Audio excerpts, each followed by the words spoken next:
And it was like every Monday, I'm just going to kind of recap some things that I heard in the horror community from this prior week. And this week we had Buddy, the Buddy trailer. It's a movie starring Keegan, Keegan Michael Peel as the voice of Buddy. We got um, Tober, Topher Grace, and we have Christine Milioti, who we know from The Penguin, where she won an Emmy, and How I Met Your Mother is the mother. Spoilers, sorry.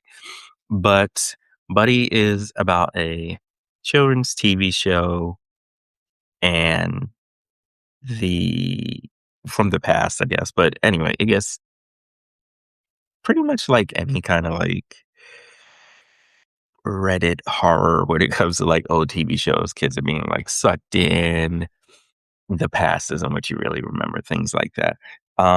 It is very reminiscent of Mr. Crockett, which was it started out as a Hulu short and then it became a Huluween feature. So Mr. Crockett was about a children's TV show host who gets killed by the police after he tries to save a kid from an abusive family or what he believes is an abusive family.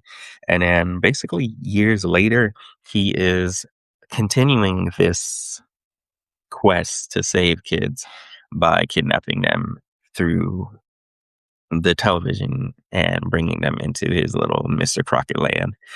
And it's about a mother whose son um, goes missing, and she has to try and find him, and she stumbles upon all these other missing kids. So that was a really good movie. It was a really good black horror movie, and I saw some like a little bit of discourse online where they were pretty much comparing the two, and they were like, "Oh, this is just like Mr. Crockett and all this other stuff."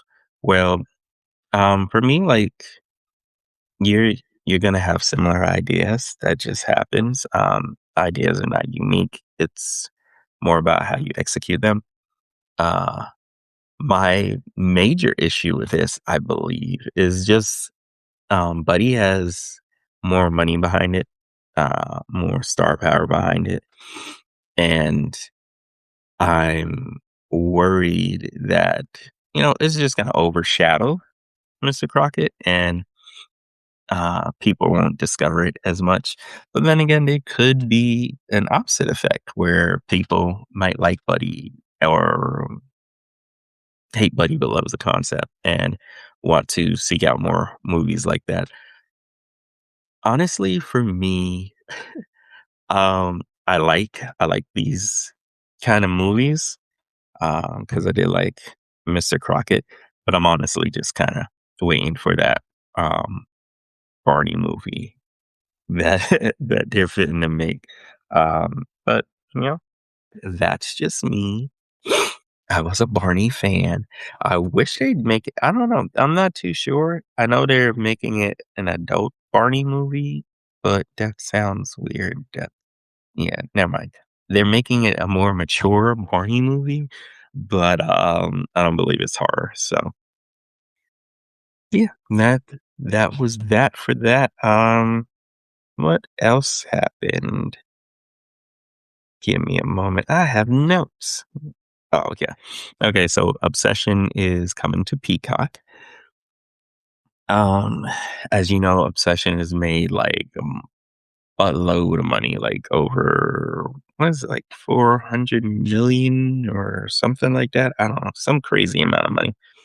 And I definitely like what it's doing for you know, creators outside of the Hollywood bubble because when you're creating and you're trying to just make a name for yourself, it kind of feels like no one cares.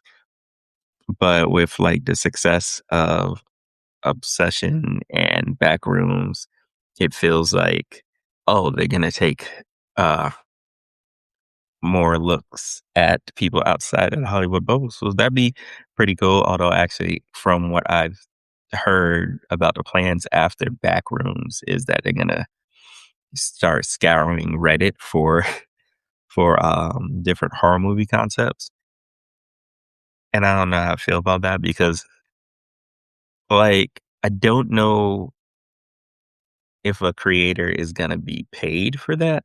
Because, like, with Backrooms, the director, he had his own little, like, I think Backrooms, like, YouTube show or short, but, beyond that, the whole Backrooms concept comes from just, like, Reddit stories and things like that. So he he has the idea, and then he created something, and then they were like, "Hey, create something bigger," and then he gets paid. But if they're going like directly to Reddit, um, I'm not sure if they're gonna like pay anyone, like because like he didn't have to pay anyone, so he can make his YouTube thing. So why would a studio have to pay someone if they come across a story they like on Reddit and they're like, "Oh, you know what? This is a nice little creepy pasta. Let me turn this into a movie." So that's the only thing I don't like about that idea. It feels like they're gonna bypass creators with that. But as far as like obsession, it feels like they might give some YouTube creators, some TikTok creators an opportunity to, just step onto a bigger stage. And that's really cool. Um, the whole obsession discourse or discussions online, that is kind of odd for me. I haven't seen it yet. Um, because it's kind of difficult for us to get to the movies sometimes. So we mostly wait for things to be streaming, which is part of this big news because Obsession is coming to Peacock this week. I think it's on Thursday the 16th. But yeah, so if you have Peacock, you can stream Obsession. You don't have to pay that 19.99 charge to rent it or go to the movies if you don't want to. That's up to you. So I'm going to be streaming it this week. But Obsession kind of opened up the doors for two camps. There are racists and there are incels. So in the whole racist camp, it feels like there was a large group of people waiting for something to like overthrow Sinners. Like when Sinners came out, it came out the same time as like Weapons. So there was like this whole big old, I don't know, this whole big old just fuss about how much Weapons is better than Sinners, and Sinners was just a vampire movie. And just people trashing it for no reason, even though Sinners was making money, Sinners was getting Oscar nominations, all this stuff. And personally, for me, I did not like Weapons. Weapons felt like a Disney Channel movie, just with more or a bigger body count. That's how it felt to me. But anyway, moving on. Oh, this is supposed to be under 10 minutes. Anyway, and then we have the incels. So the incels are pretty easy to spot. They're ones that are like siding with Bear. Bear is the victim. Nikki is the villain, even though she's under some magical spell and has no control over her body, and Bear took that from her. Yeah. So it's just the story aspect of this movie kind of makes it easy for incels to kind of just grasp onto it.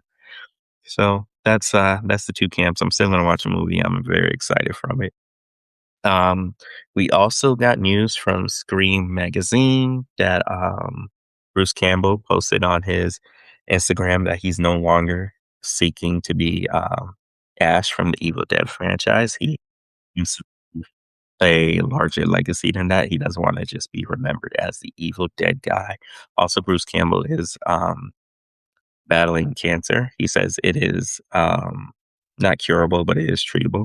So, all all my love goes out to Bruce Campbell. Uh, Loved him in Spider Man, Evil Dead, Burn Notice, Xena. Like Bruce Campbell's always been amazing. Whole jack of all trades. Bruce Campbell is awesome. So that's your news for the week. All right. Have a great day.